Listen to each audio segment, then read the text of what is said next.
Live from New Delhi, you're watching DD India NewsHour, India's voice to the world. I'm Amritpal Singh.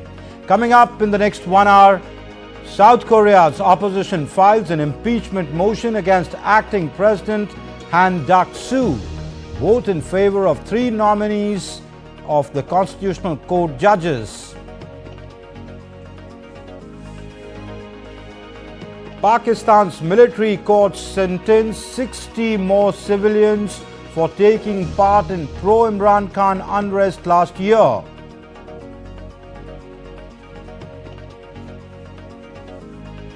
India's Prime Minister Narendra Modi participates in the Veer Bal Divas program in New Delhi, recalls valor and sacrifices of the Sahibzadas.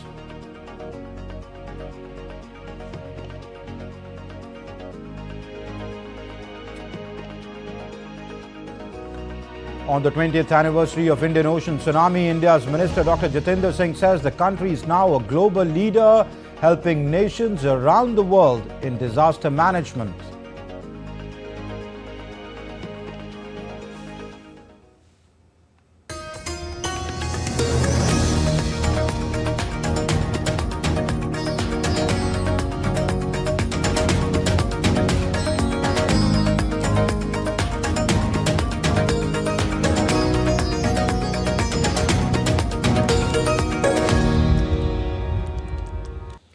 South Korea's political crisis is far from over as the main opposition party introduced a bill to impeach acting President Han Duck-soo on Thursday.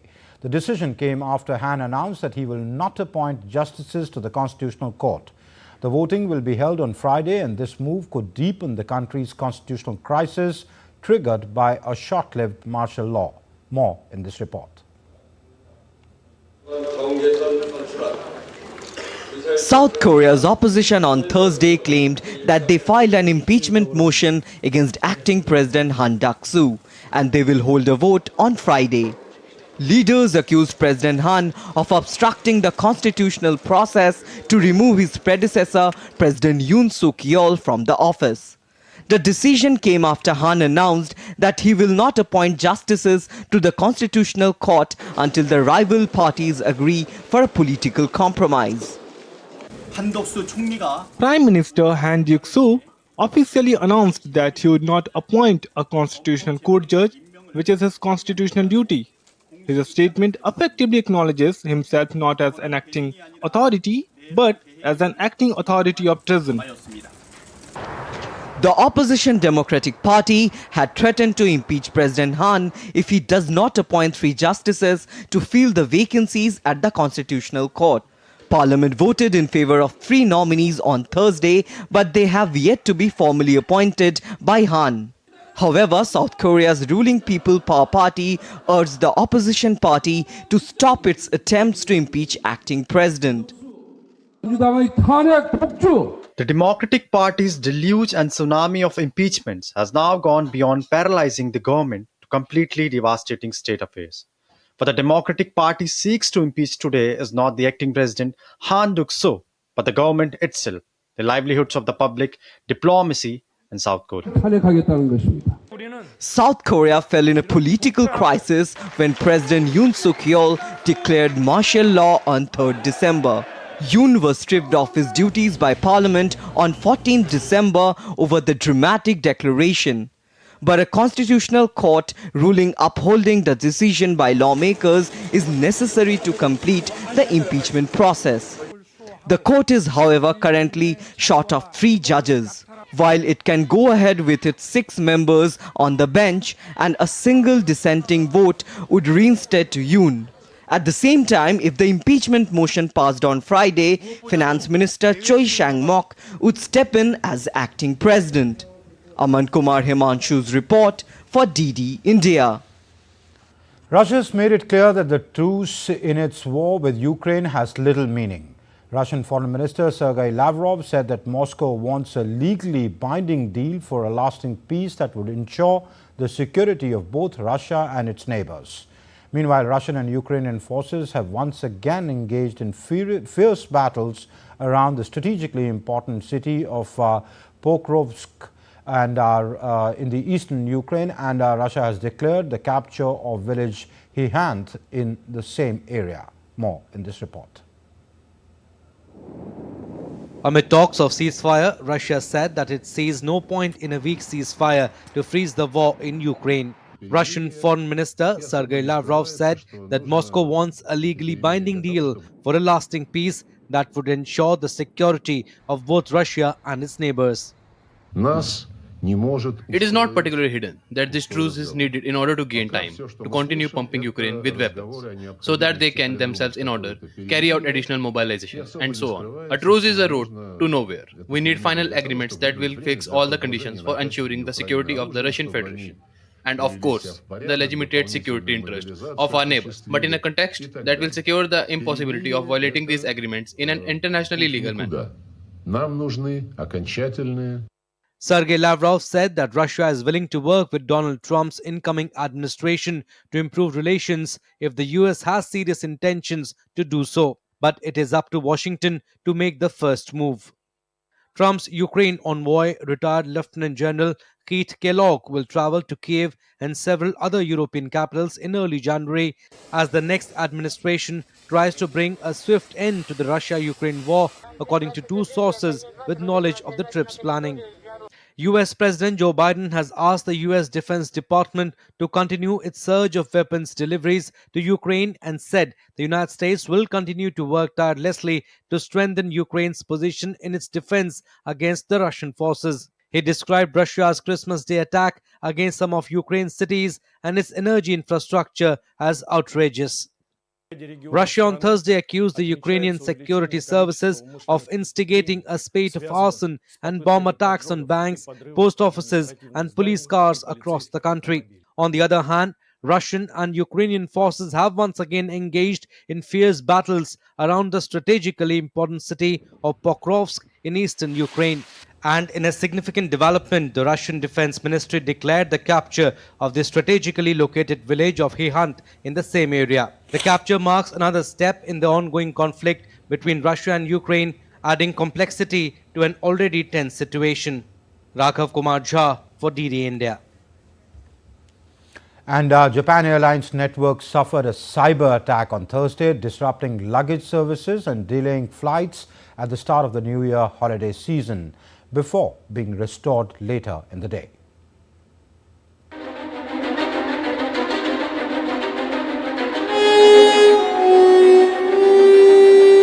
A regular Thursday morning in Tokyo took a dramatic turn as Japan Airlines became the target of a massive cyber attack.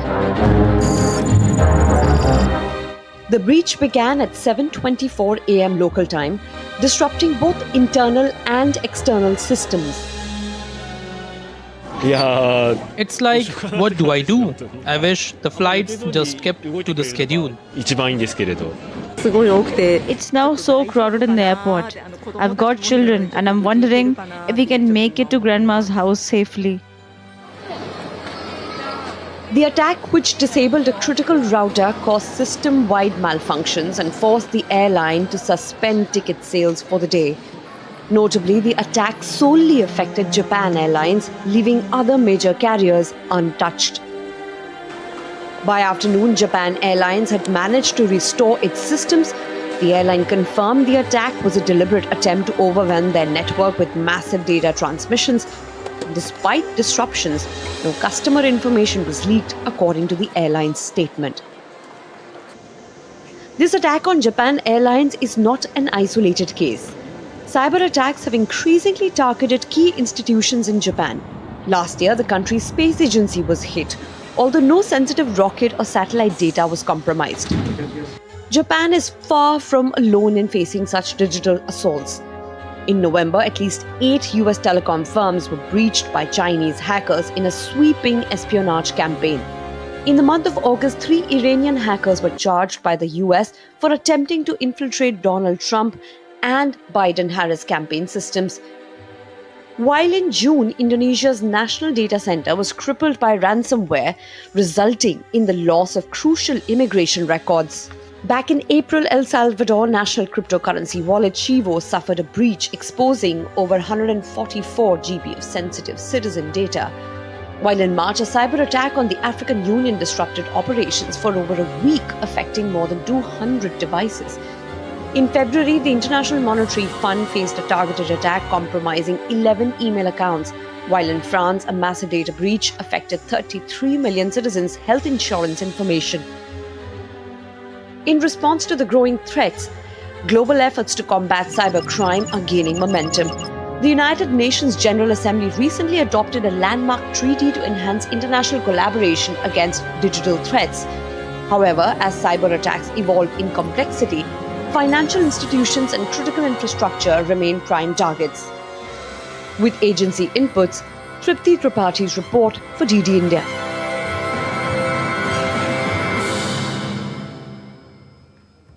And unrest continues in West Asia, with at least 10 people killed in Israeli airstrikes inside Gaza, while Israel and Hamas continue to accuse each other of complicating the ceasefire efforts that could wind down the 14-month-long war. In Syria, 14 police officers were killed in attacks in Tartus and Homs. Israel and Hamas continue to blame each other after negotiations for the release of hostages that seem to have come to a grinding halt. Israeli Prime Minister Benjamin Netanyahu's office accused Hamas of lying about the ceasefire negotiations and backtracking on their promises. Hamas alleged that Israel is making new demands during the negotiations. Israeli Defense Minister Israel Katz said on Wednesday that Israel will retain security control of Gaza, including by means of buffer zones and controlling posts. Security will remain in the hands of the IDF. IDF will be able to act in any way to remove threats, prevent tunneling, prevent terrorist infrastructure, prevent terrorist organization and attempts to harm the state of Israel or IDF soldiers. The US, Qatar and Egypt have stepped up efforts to conclude a phased deal in the past 2 weeks.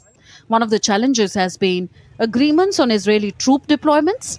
Also, Israel and Hamas are yet to finalize the number of Palestinian prisoners who will be released. Meanwhile, unrest continues in neighboring Syria, with Tartus and Homs witnessing an attack on police officers, which left multiple dead and injured. 14 members of the Syrian police were killed in an ambush by forces loyal to the ousted government in the Tartus countryside. There are two sects, the Alawati and the Asadi. The Asadi sects that are trying to destabilize the security of the country, those will be burned. Syria is ours, Syria is for everybody. It is not for the Assad family. There is no fear. The new government is capable to delete anyone who are anti-humans in Syria. Syrian police also imposed an overnight curfew in the city of Homs after unrest there linked to demonstrations that residents said were led by members of the minority Alawite and Shiite Muslim religious communities. Small demonstrations also took place in other areas on or near Syria's coast, where most of the country's Alawite minority live. Bureau Report, DD India. Meanwhile, Israeli strikes also hit Yemen's capital Sana'a and the governorate of Hodeidah on Thursday. Al Masirah TV, the main television news outlet run by Iran-aligned Houthi movement, reported the incident.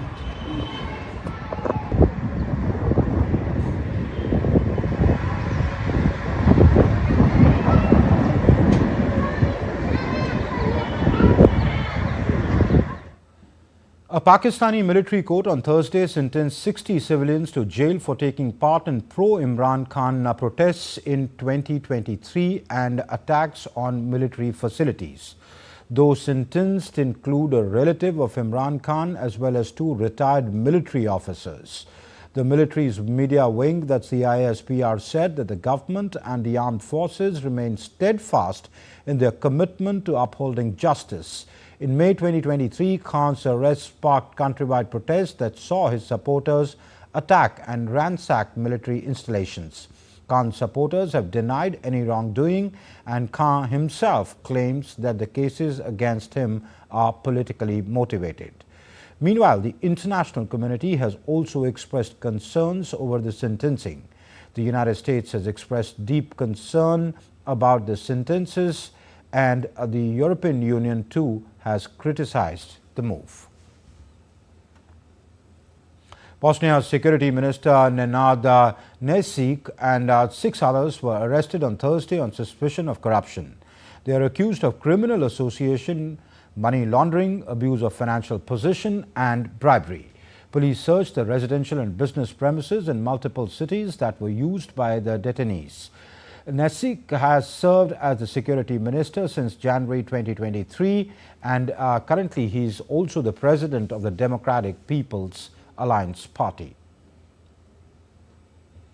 And still to come up on DD India NewsHour, Mozambique police commander says 33 dead, 1,500 escaped in Maputo prison riot.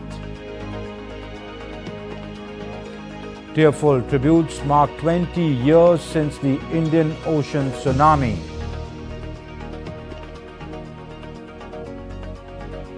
France hands over the first military base in Chad, withdrawal.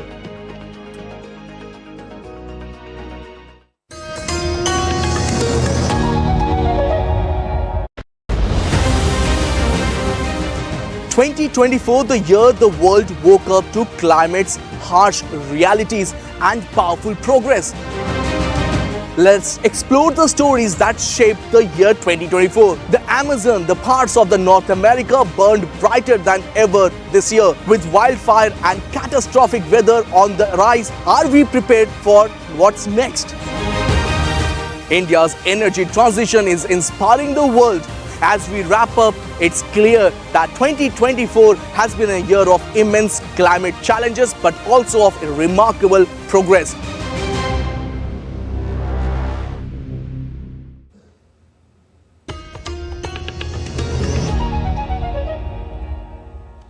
You're watching DD India NewsHour. I'm Amritpal Singh. Southeast African nation Mozambique is grappling with rising unrest marked by protests and looting severely affecting business. Opposition leader Venancio Mondlane has accused security forces of fueling the crisis to justify a state of emergency. The violence escalated after a top court held Frelimo's electoral victory, culminating in a deadly prison riot in Maputo. More in this report.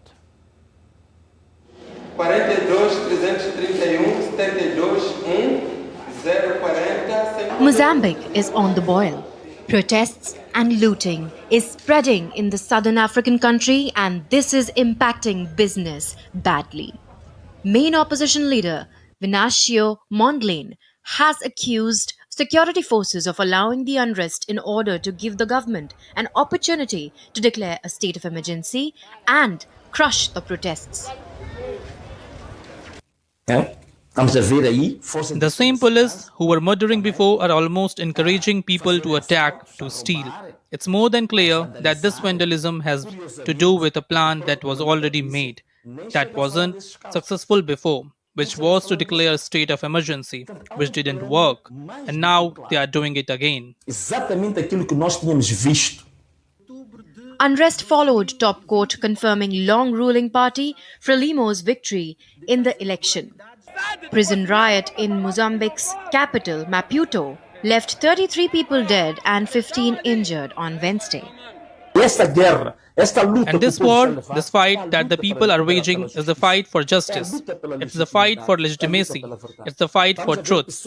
We are seeing people on the streets demonstrating for what they have never had. They have never had food. That's why there's a strong tendency for these people to loot the stores. They are not looting because they are brutes. They are not looting because they are animals or because they are savages. They are people who are hungry. Some of them have not eaten for 3 days.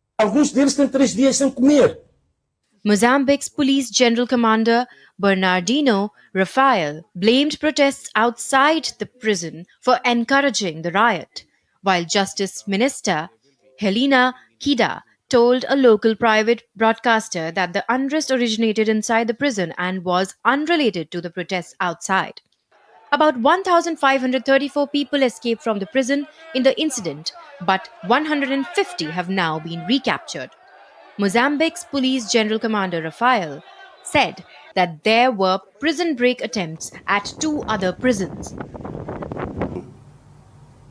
The circumstances that occurred during the attack today, a group of subversive demonstrators approached the vicinity of prison. making noise with their protest, demanding to release the prisoners serving their sentences. Meanwhile, the South African petrochemical company Sasol reduced natural gas production at its central processing facility in Timane on Thursday to ensure the safety of its staff and assets amid widespread post-election unrest. Bureau Report, DD India. It's been 2 decades since the 2004 tsunami struck on this day, when the world awoke to one of the deadliest natural disasters in modern history. India was one of the many nations affected in the Indian Ocean region. 20 years later, how prepared is India to face such a threat? My colleague Tapash Bhattacharya brings you an in-depth look at the nation's readiness to tackle future tsunami.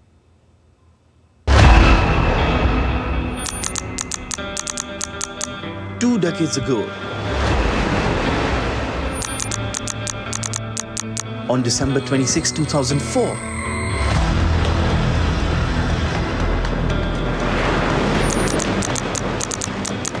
a powerful 9.1 magnitude earthquake struck near Indonesia, causing a deadly tsunami. It affected India's coastal areas.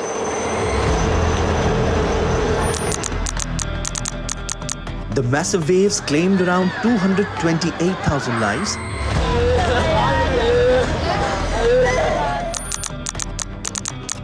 and caused nearly $10 billion in damage. With no warning systems in place, most victims had no time to escape. India's public broadcaster Doordarshan was quick to respond during the 2004 tsunami. As information dissemination was crucial, they played a vital role in covering rescue efforts directly from the disaster zone. This place has become a graveyard. The silence of death is all around, and even the sound of the sea cannot drown the silence. In response to this tragedy, the Indian Ocean Tsunami Warning and Mitigation System was created to monitor seismological changes and issue alerts for impending waves. It receives real-time data from national and international networks, detecting earthquakes of magnitude 6 or greater within just minutes. Key sensors in the deep ocean confirm the triggering of a tsunami.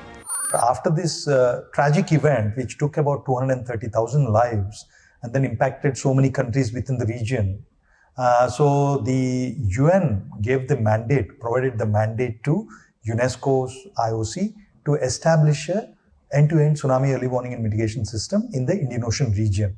So that was when the ICG, it's called the Intergovernmental Coordination Group for the Indian Ocean Tsunami Warning and Mitigation System, that was established to actually coordinate with all the countries in the region, all the stakeholders within the region and outside the region to work together.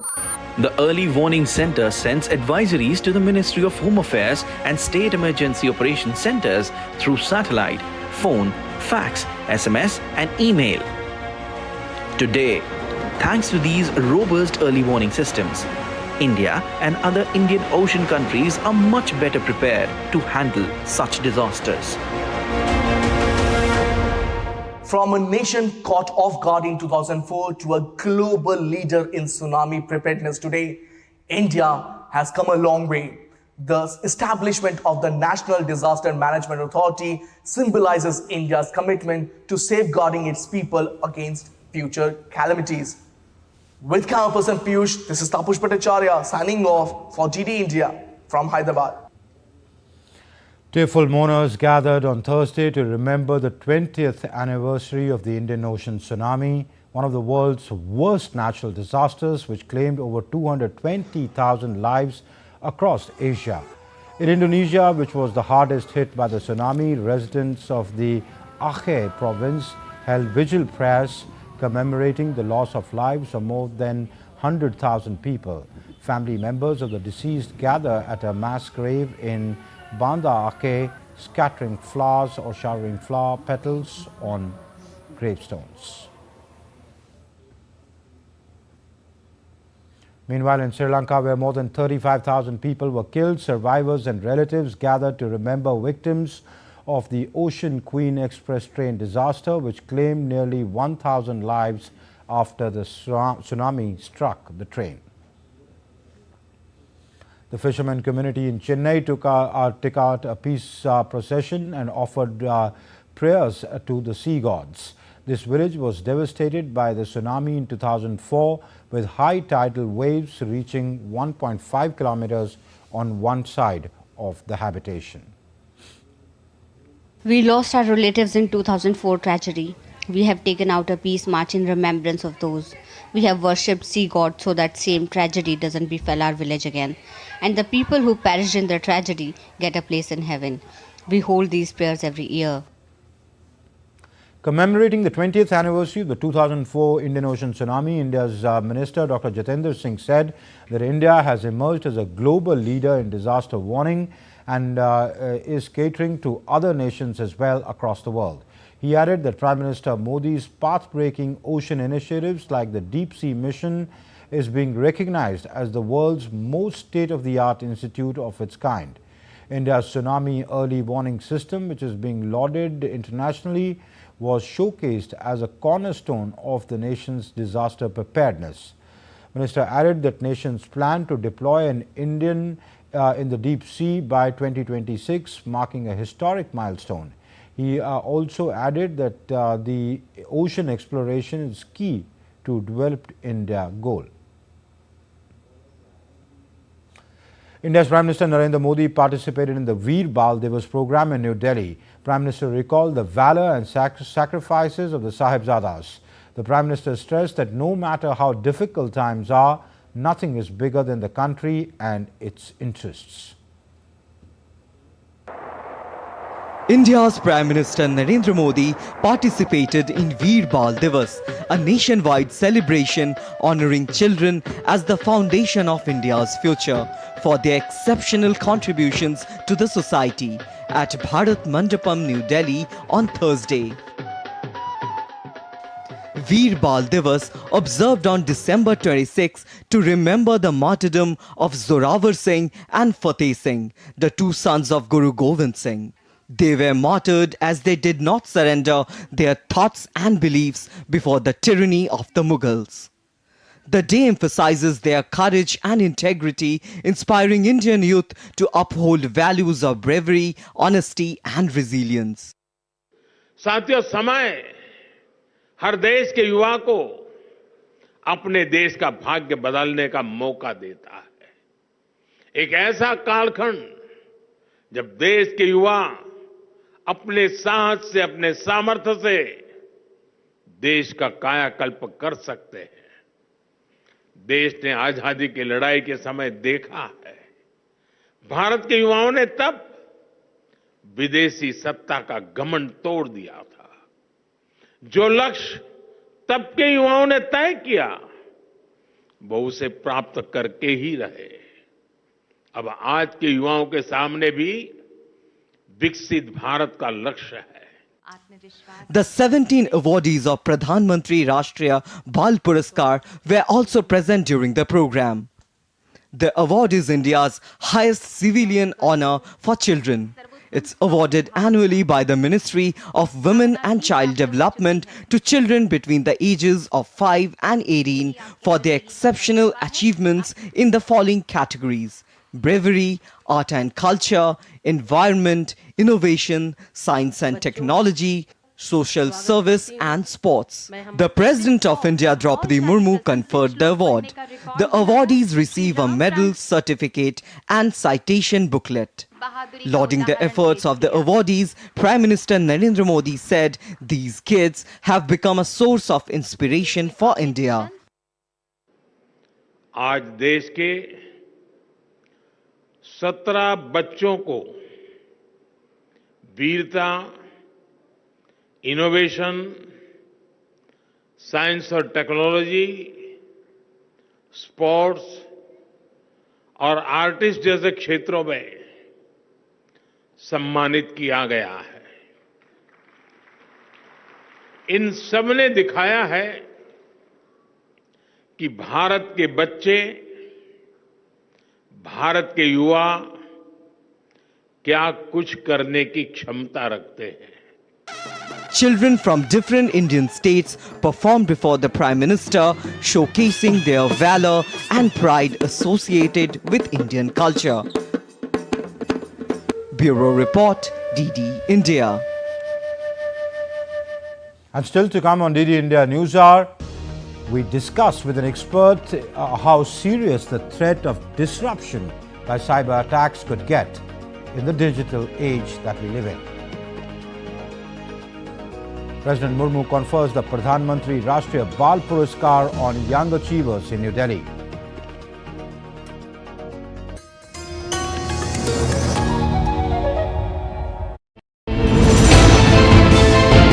Geopolitics and trade deals. Economic challenges amid development. Hard work and the path to prosperity. It's the economy always. Between walkers, money is what money does and says. Supply creates its own demand. Between the bulls pulls and bears tears. When supply chains globalization and India rises to the podium. We'll get you centered with the economic brief at 8 p.m. every Thursday on DD India.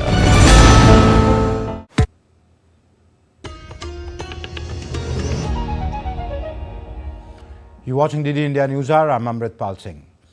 Lieutenant General Rajesh Pant, who is the chairman of the Cyber Security Association of India and a former National Cyber Security Coordinator of the Government of India, is joining us from Indore to discuss the disruption caused by the cyber threats. Thank you, General Pant, for joining. Let me begin by asking you, how serious is the threat of disruption of public institutions, of operations of private organizations that we saw with what happened in the latest of the many attacks that have took place till now on the Japan Airlines? Thank you, Amritpal, for having me here. And what we have witnessed today is another example of what is termed as gray zone warfare. That means a cyber attack on a critical sector of another nation. And the aviation sector is actually a very prime target. Firstly, it is breaking news. Thousands of passengers are disrupted. There's an economic loss to the airline. There's a reputational loss. And to some extent, it causes an embarrassment to the government at a national level also, because the aviation is a critical sector. And it directly impacts the safety and security of both the domestic as well as the international passengers. And this is the holiday season. You would recall a few days back on Christmas Eve, there was the cyber attack on the American Airlines. They were down for some time. A few months back, the Seattle airport was also down because of a cyber attack. So these are very high impact attacks. And mostly they are carried out at a state-sponsored level. As far as today's attack is concerned, let me just take you through the attack that at 7:25 in the morning, Japan Airlines said on Twitter, or X rather, that its network has been compromised and a router for easier understanding is something like a post office. So it sends the packet to the destination.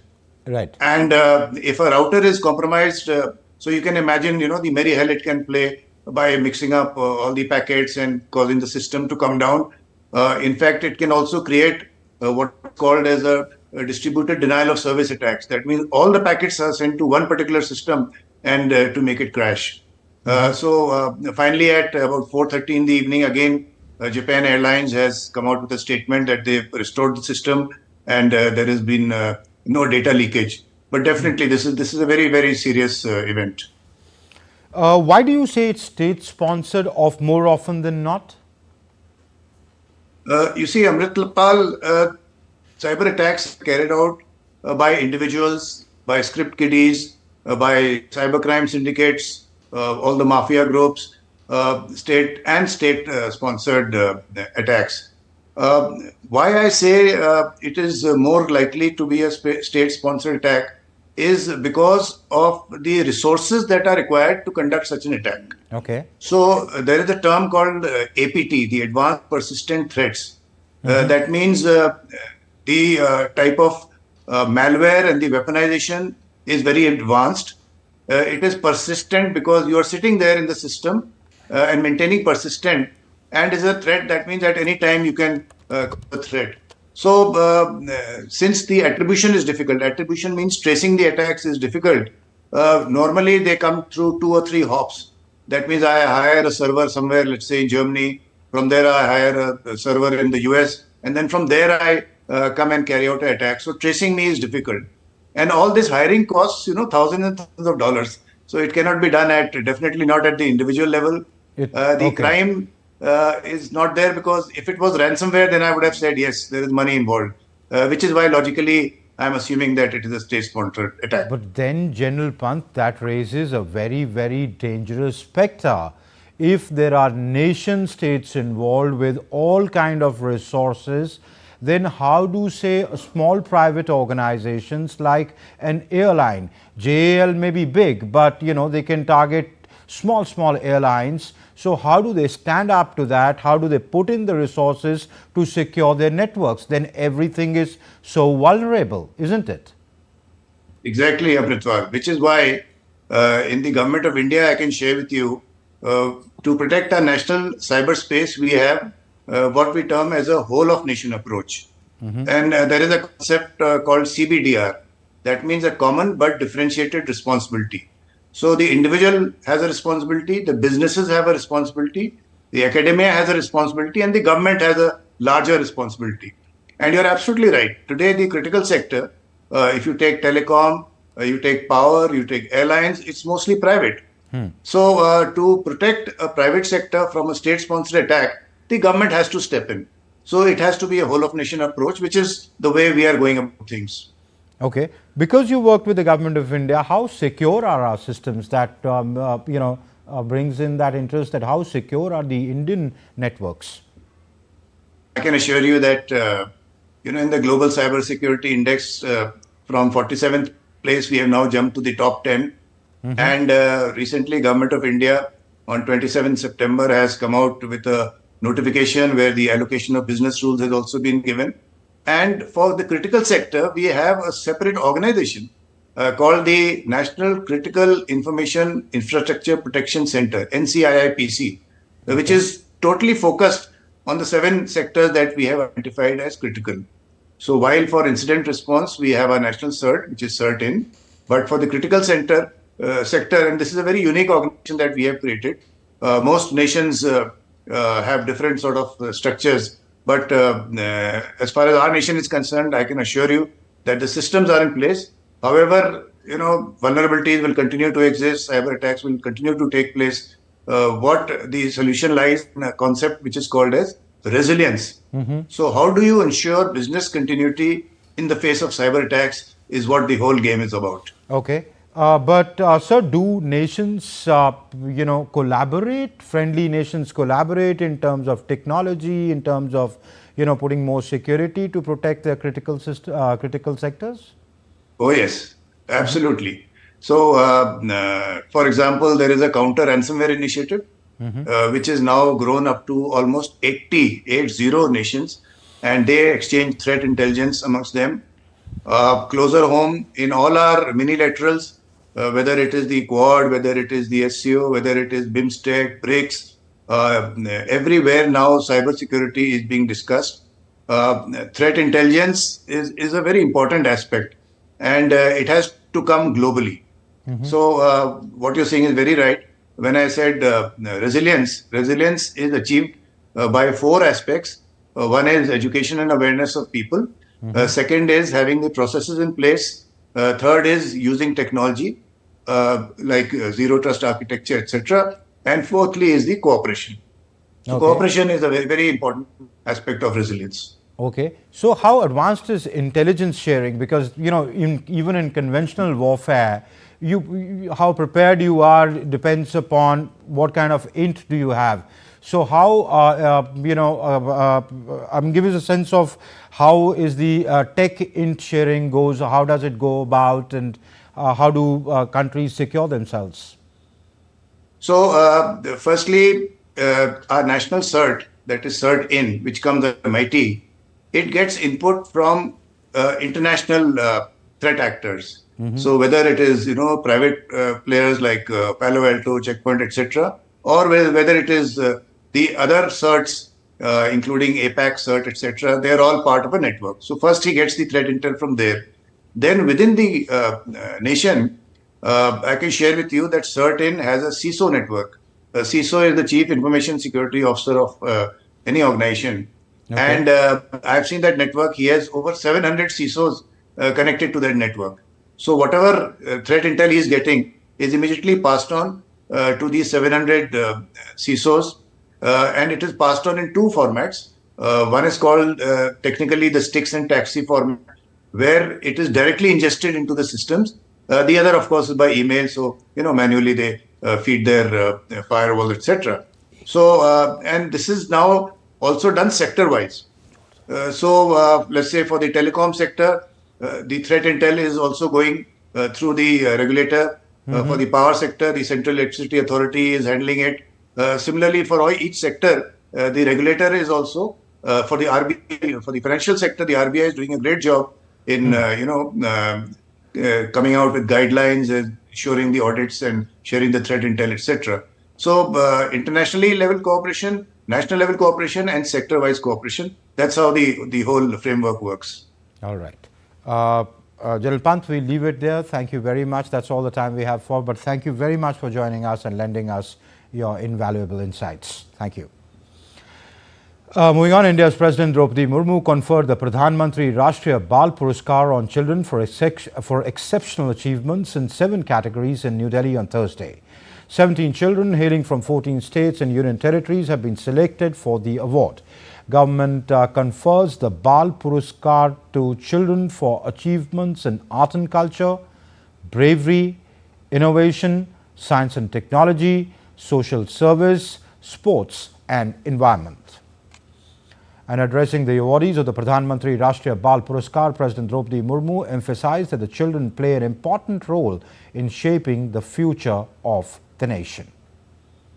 आपने जो काम किए हैं वो साधारण है, आपने जो हासिल किए हैं वो आश्चर्यजनक है, आप सब जो क्षमताएं हैं वो असीम है, आप सब में जो गुण हैं वो अतुलनीय है, अपने देश के बच्चों के लिए आदर्श प्रस्तुत किए हैं। आप जैसे बच्चों की उपलब्धियों ही भारत को उन्नति के शिखर पर ले जाएगी, ये मेरा विश्वास है। वर्ष 2047 में जब हम स्वाधीनता की शताब्दी मनाएंगे तो आज के पुरस्कार विजेता लगभग 25 से 40 वर्ष आयु के प्रबुद्ध नागरिक रहेंगे। ऐसे प्रभावशाली बालक और बालिकाएं विकसित भारत के निर्माता बनेंगे। And let's now take a look at what else has been making news around the world. Well, India's defense exports reached a record $2.63 billion in 2023-24 fiscal year, marking a 32.5% growth from the previous year, according to the Ministry of Defense year-end review. Export levels have surged 31 times over the past decade, with the private sector contributing 60% and defense public sector undertakings 40%. Within a month of its launch, Prasar Bharati's OTT platform, Waves, has surpassed 1 million downloads. Information and Broadcasting Minister Ashwini Vaishnav shared the milestone on X. The family-friendly platform debuted at the International Film Festival of India.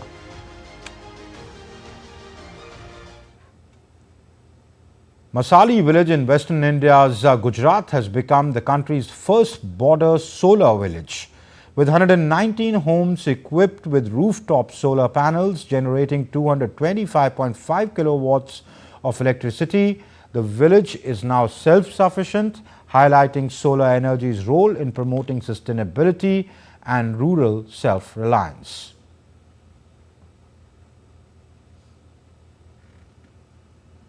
And coming up, India's Uttar Pradesh braces for a historic Mahakumbh Mela. Preparations take center stage in Prayagraj.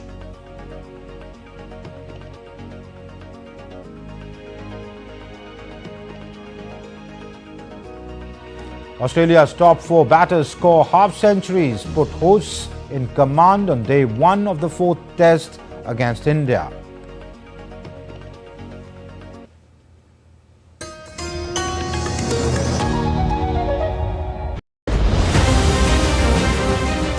"2024, the year the world woke up to climate's harsh realities and powerful progress."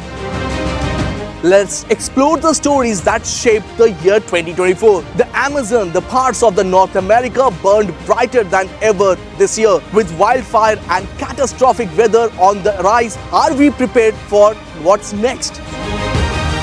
India's energy transition is inspiring the world. As we wrap up, it's clear that 2024 has been a year of immense climate challenges, but also of remarkable progress.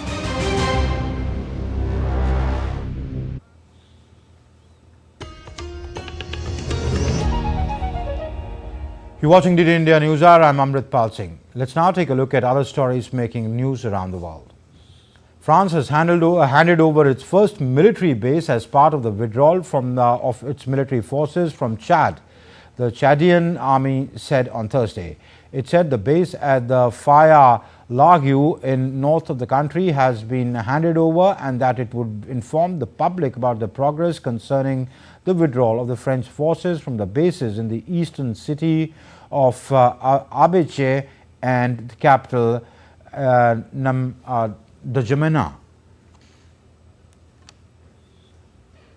Nippon Steel announced on Thursday that it has revised the closing date for the acquisition of US Steel to the first quarter of 2025, up from the previously estimated third or fourth quarter of 2024. The company expressed confidence that the acquisition will protect and grow US Steel's business. Taiwan prosecutors have charged a former Taipei mayor with accepting over $520,000 in bribes linked to a major property development project and misusing political donations. London's Oxford Street has opened its doors for the annual Boxing Day sales, but shoppers' turnout appears lower than expected. While some attribute this to a shift towards online shopping, others believe additional factors may be influencing the trend. You're watching DD India NewsHour. Time now for sport.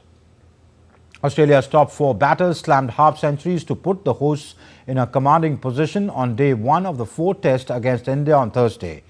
Australia reached 301 runs for the loss of 6 wickets by the close of the play at the Melbourne Cricket Ground. They were aided by some inconsistent early bowling and flying start from teenage opener Sam Constas, who stole the show on his debut. The 19-year-old blasted a hugely entertaining 60 off 65 balls, while Manas Labuschagne and Usman Khawaja made 72 and 57 respectively. But India, led by Jasprit Bumrah, fought back to claim 4 late wickets. At the close, Steve Smith was not out at 68 and Pat Cummins was on 8. In this match, former Zimbabwe captain Andy Pycroft has become only the 4th official to complete 100 games as a match referee. Indian batter Virat Kohli has been fined 20% of his match fee for breaching the ICC Code of Conduct on the first day of the 4th test against Australia in Melbourne on Thursday. The former captain was found to have breached rules related to inappropriate physical contact with a player. He bumped into debutant Sam Constas when the 19-year-old walked down the pitch for a chat with opening partner Usman Khawaja at the end of the 10th over. Kohli admitted the offence and accepted the sanction proposed by the match referee Andy Pycroft. In addition to this, one demerit point has been added to Kohli's disciplinary record. It was his first offence in 24 months. And Pakistan were bowled out for 211 runs on the first day of the first test against South Africa in Centurion on Thursday. Dane Patterson took 5 wickets, while debutant Corbin Bosch grabbed 4 wickets. Bosch claimed a wicket with his first ball in Test cricket when Pakistan captain Shan Masood edged a drive to Marco Jansen. Kamran Ghulam made a counter-attacking 54 runs off 71 balls for Pakistan. In reply, South Africa were 82 runs for the loss of 3 wickets at the close of the play. Manchester City continue to struggle as they managed 1-1 draw against lowly Everton at the Etihad Stadium in their Premier League match. Bernardo Silva scored early to put City in front, but Iliman Nadia equalized in the second half. City missed a golden opportunity to seal the win with Erling Haaland penalty was saved. Winners of the last 4 Premier League titles, the English champions have won just once in their last 13 games in all competitions. City boss Pep Guardiola has concealed that his side are at a risk of failing to qualify for the Champions League for the first time in 15 years.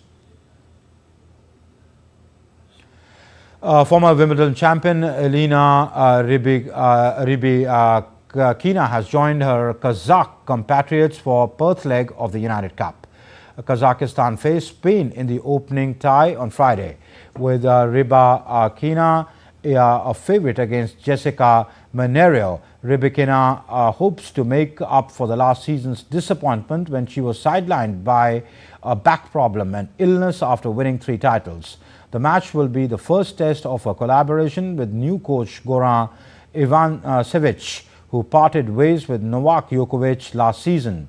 United Cup is an 18-nation tournament which starts the 2025 season. Former world number 1 Simona Halep will skip the Australian Open due to pain in her knee and shoulder. Halep had received a wild card for Australian Open qualifying tournament last week. She had finished runner-up at the tournament in 2018. The 33-year-old last played at the World Tennis League exhibition event in Abu Dhabi last week. Her career was stalled due to doping ban, which was reduced to 9 months on appeal this year. Preparations for the Kumbh Mela, the world's largest and most revered spiritual gathering, are on in full swing in Uttar Pradesh's Prayagraj. Besides rivers, a makeshift city is being built to host millions of pilgrims and visitors from across the globe. It is estimated that around 400 million pilgrims, more than the combined population of the United States and Canada, will be visiting during the 6-week-long Kumbh Mela. The sacred pilgrimage is celebrated 4 times over a course of 12 years at the site where the holy Ganges, Yamuna and Saraswati rivers meet. But this edition from January 13 to February 26 is expected to be a mega draw, as it is set to coincide with the special alignment of the planets.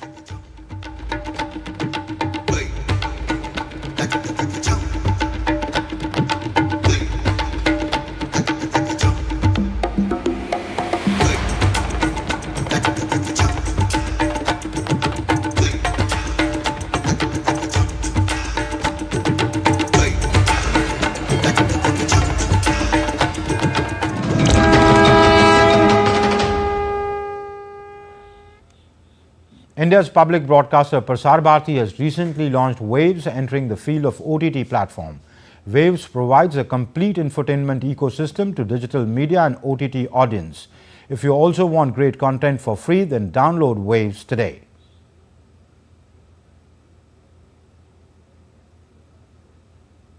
And that's it in DD India NewsHour. Thanks for watching. Namaskar.